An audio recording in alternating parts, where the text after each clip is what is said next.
Hai, naroktotono lamsogo sukhani phorang YouTube channel o. Ini ang narokni bustang rosamung tang sara sabu khnarnai.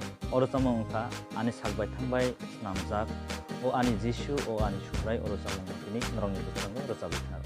Rosamung rosabya sini sakango narokni thane kaisa request. Tamungno narok kini channel no tabuk subscribe khlaya thongte tabukno subscribe khlai redi.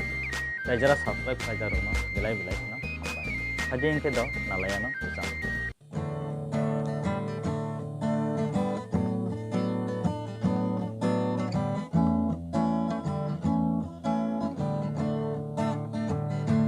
Ani Jishu, o ani Subrai, nengle ano nakar jadi.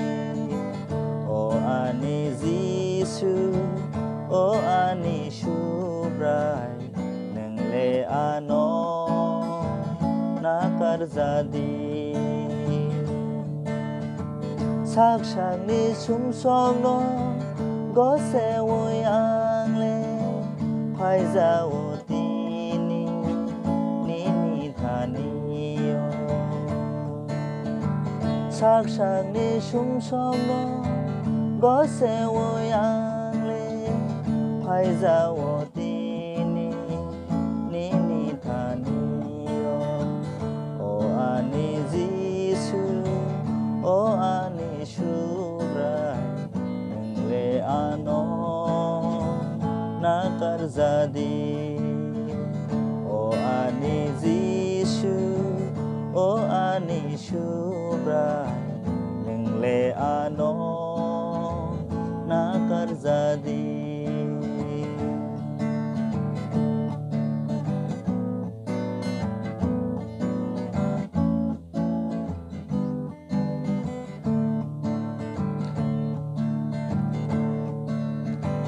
Nengle sawo ano lama ano kubui ano muthana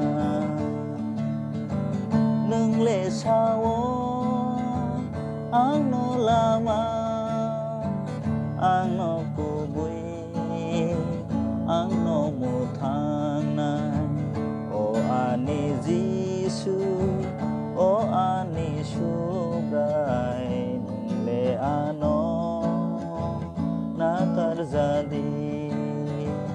O ani Jishu o ani Subrai nengle ano nakar jadi.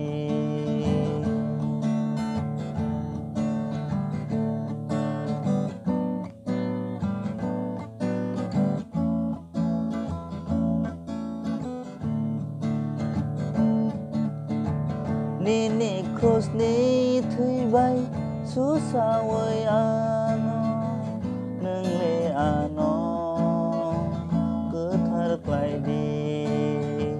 Nini cross ni thui bay susa way ano nengle ano kethar klai di.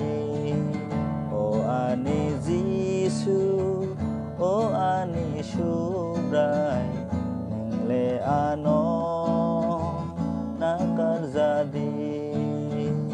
O ani Jishu o ani Subrai nengle ano nakar jadi.